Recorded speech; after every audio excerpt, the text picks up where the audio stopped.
every day, day in and day out.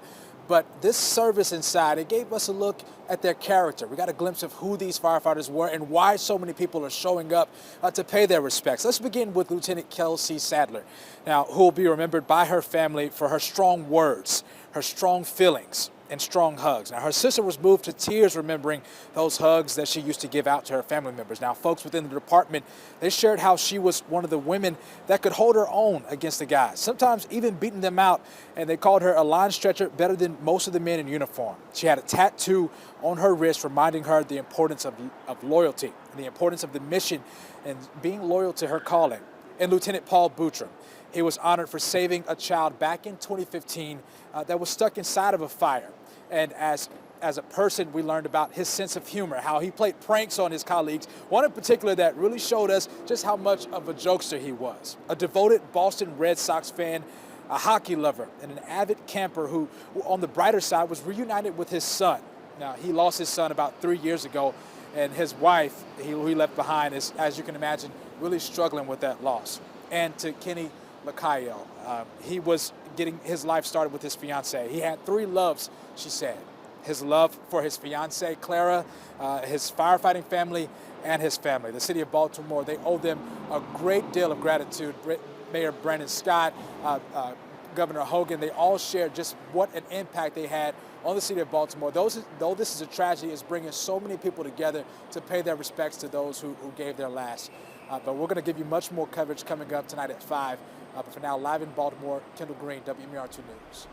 Yeah, and really just so many touching tributes that came out of that memorial service this morning. And again, when you get to hear from those who lived with them, who were in relationships, grew up with them, you know, Kelsey's sister, I mean, just story after story of just what a strong, independent, fierce young woman her sister was and how much she loved this job. And you know, Paul Butrim seemed like a kind of a jokester among his crew there, liked to play jokes on his colleagues. And then Kenny just had a zest for this job. He just loved it. And those stories were really touching to hear. And I think it was Kenny's sister who reminded us that today is not just a day to mourn their loss, but to celebrate their life as well. And that's something I think we need to remember as we go through today. All right, let's go out to Jeff Hager, where the procession has now made its way off Padonia Road, and now it's heading to Dulaney Valley Memorial Gardens. Jeff?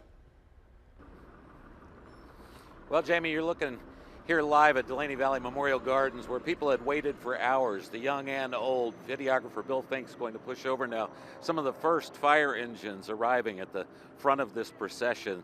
And like I said, the anxiety, the anxiousness has gone on for hours, along with a forlorn sort of somberness as people here have gathered. We're told that the families, after sharing so much, going to the convention center and opening up their hearts and their lives, decided to try to keep this private. So people are being held outside the gates here along East Padonia Road, and they're going to give the families the privacy they deserve to go inside. We're told the 3 firefighters are going to be ultimately laid to rest side by side just in front of the Fallen Heroes Monument in the Fallen Heroes section of this 70-acre cemetery.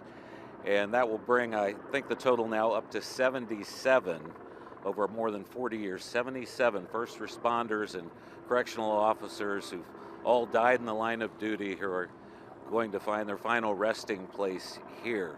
I'm going to give you a moment just to watch the enormity of this. This is something you've been watching, I guess, for some time, the procession making its way up from the city and up along 83. But here, this is all very new, and people have been waiting for some time. I will mention, of course, there's the signature flag just in front of Dulaney Valley Memorial Gardens, some 20 by 30 foot flag. And we've got crews from Baltimore County, Fullerton that's here, the Ladder Company, along with one from Harford County, that are both hoisting that flag that everyone now is making their way past and underneath as they go inside the cemetery. So certainly somber moments here. A lot of people who probably had to forego the memorial service downtown just so they could be in position here. And I will mention also that someone, while we were waiting, talking about the logistics of this, the international firefighters had kind of tried to handle a lot of this logistics, if you will, for this service. And I think it was a day and a half ago, they had to cut off the number of apparatus that could come here because there were so many requests, and they just simply couldn't handle that many inside the cemetery. And I've been told by many that they anticipate this may be the largest memorial service of its kind that's ever been held here, and that's saying something, because this cemetery has seen such people as Vice President Spiro Agnew, William Donald Schaefer, Helen Bentley, Johnny Unitas, R.D. Donovan. I mean, a number of funerals that were certainly well attended, beloved people of our state. But this may be unlike any other we've seen. And we'll just let you enjoy the moment here as more of these cars begin to file in.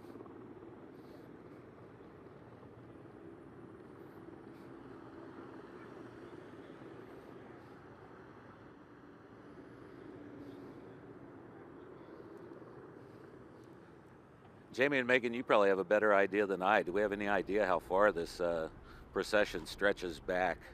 I'm sure it probably is in the number of miles. Yeah, Jeff had left downtown at 1:30.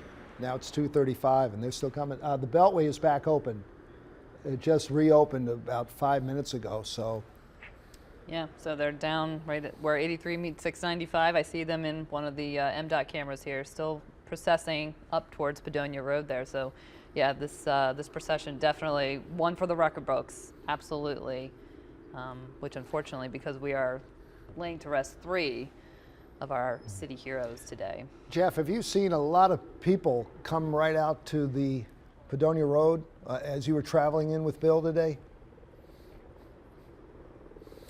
Well, we came out very early, so we just saw people sort of, you know, in staging areas as far as fire crews and departments from elsewhere. I've seen some from, you know, as far away as Delaware and such here. But, you know, I alluded earlier to the fact that the young and old were out here. We've talked to some retired firefighters from some other jurisdictions. And, I mean, this brings back memories and names that are long forgotten from, like, the old furniture store fire in '84. Yeah.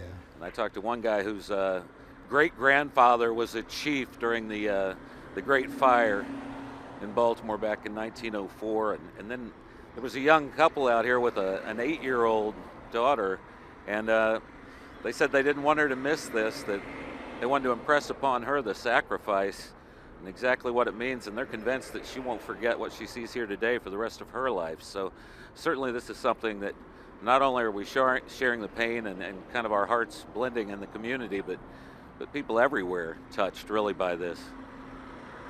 Absolutely. We certainly have a lot to be thankful for to those men and women out there who choose to run towards danger when the rest of us would rather run away from it. So that is truly a sacrifice and a choice that they make every single day when they put on those boots and go out the fire station. And we are grateful to all of them for what they do for us. Absolutely. You know, there's also one of the retired firefighters I talked to, he wanted to, for people who don't know just how close, and we've heard about it through the services today, how closely the fire family is. I mean, after all, they spend 3/4 of their time in firehouses and doing the job. But he was talking about long after these memorable moments for the community today, marking their deaths, that firefighters will be there for them, whether it's a soccer game or going to a first communion, that these things aren't forgotten. He still attends a lot of those who were lost back in the 80s. You know, a lot of their family, as they grow, they know there are these guardian angels, firefighters, that never forget. You know, they're going to be there and trying to fill a void that maybe can't be filled, but they're going to try their best.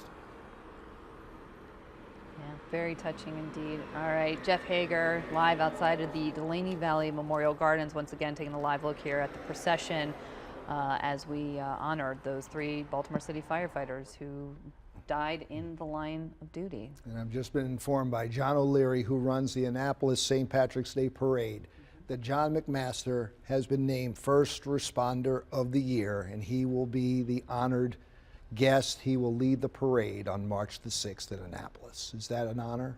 That's absolutely an honor. Yeah, and he was there today at that memorial service, not even a week after almost losing his life as well in this fire, but he was taken to shock trauma, treated by some of the best in the world, and fortunately he is here with us today, and he is with his comrades today as well.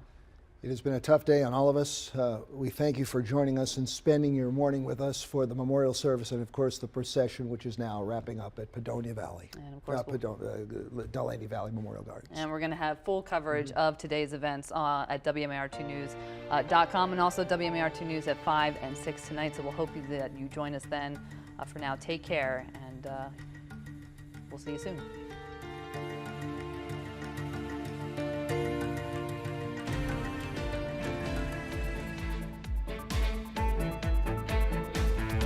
We nourish them with Carnation Breakfast Essentials because today could change everything. Go-To Bank, the ultimate banking app and debit card. Your go-to for exclusive perks like overdraft protection.